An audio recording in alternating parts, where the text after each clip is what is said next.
Hi, good afternoon, class. My name is Jonathan Beltran, and the video on YouTube for SEL, Social Emotional Learning for Parents, was a really good video. It opened my eyes to the layers of SEL where it's not just teacher and student interaction, but definitely it involves at home by the caregiver, the parents, in school, the aides, the principal, as well as the community, and even the students themselves. Um, so that's what I thought about the video. It was really good. It made me think about the whole encompassing aspect of SEL. It's not just for students, it's really for everyone. Everyone has to show these qualities in order for our young students to be able to grasp these um, social emotional learning techniques that we want them to learn. We have to have it ourselves. It definitely resonated well with me. When I was looking at this week's information, it made me reflect upon an article that came out here in the Imperial Valley about schools reopening and how there was going to be lots of trainings and a big push for social emotional learning. That the schools would reopen and that would be part of the curriculum now. It is going to be implemented. I don't know if it wasn't before or not thoroughly enforced, but it is now. And then with that, I changed my focus to social emotional learning because I feel it is the way of the future for education. They will be integrated well throughout. And yep, it's all reassuring me that this will make my students better academically, but as well as just natural, just humans, just knowing how to control themselves, how to act in certain situations. That's very key because we see a lot of adults lose their temper and just go off. And our young students see that. They may watch videos and laugh about that and think it's funny, but we need them to develop a wholesome attitude and a wholesome view. And it's definitely important to do that in the learning environment at schools. Now, for the caregiver's role, where it all comes down to, and the main focus is at home, their parents, their grandparents, aunt, uncles, brothers, sisters, whoever it is that takes care of them. Now that's important because at home, that's where their values are being instilled in them from birth all the way until 18 or even beyond. But the early childhood development from 5 to 12 years old, where it's crucial for SEL, that's going to be at their home. So if they're observing their parents who blow up and fight all the time, the child, should he be expected to, don't be cussing, don't be arguing, why are you doing that, just talk to me, just tell me? Well, no, because that's not what they see. So for caregivers, it all comes down to them being good SEL role models for their children. Now, when it comes to the school's role, they have to teach the student. Incorporating SEL is very important, but how can they do that? Well, don't just give a lesson plan or activities. Give them, but add a component in there where it allows them to reflect. How would they interact? Why would they act that way? Is this the only right way to act? I mean, it'll really help them think about, internalize, how can I react to the situation? And what if we're reading a story to our students and you ask them, how would you feel personally if this was you and you were in the story? Would that be nice?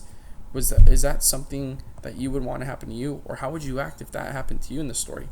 That will definitely get them to be open-minded and think about other cultures, what something would be socially acceptable, or if that's how they would want to be treated, or that's how they would want to make someone else feel.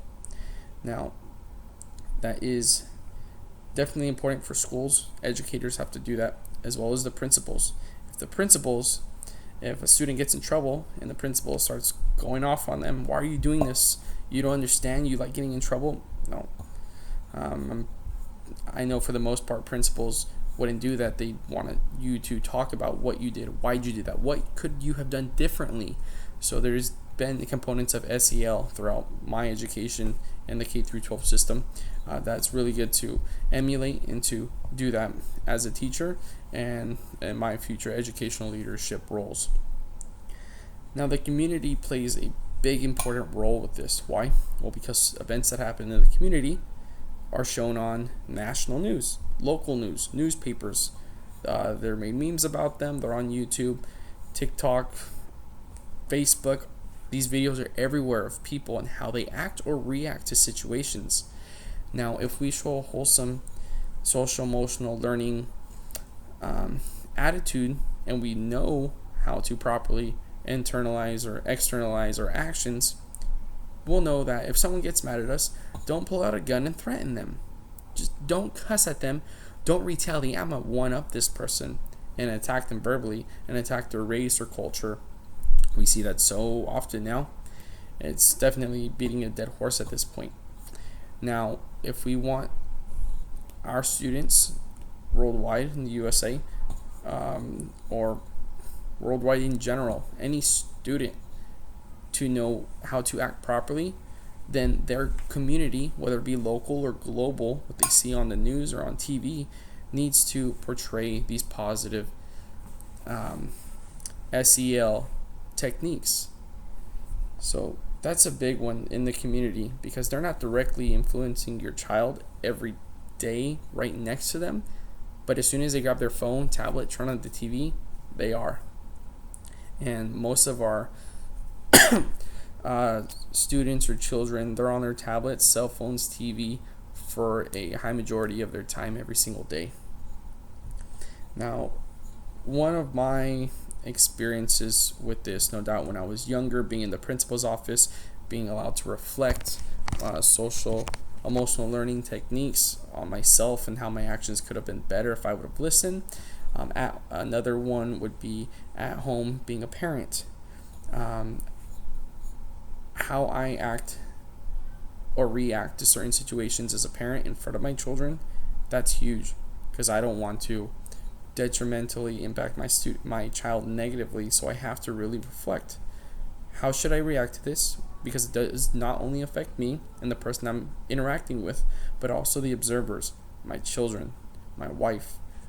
I want them to grow up, and my children to grow up and to have a positive example.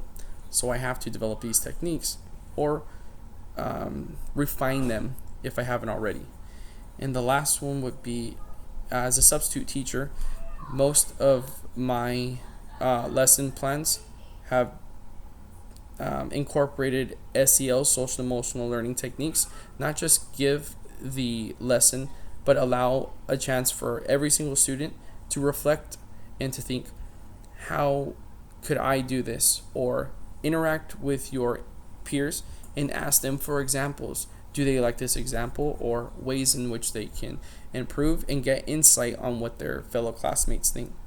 The social emotional learning is the way of the future. It is already here, but it's being improved and refined constantly. And so this was a very good week's video to reflect on.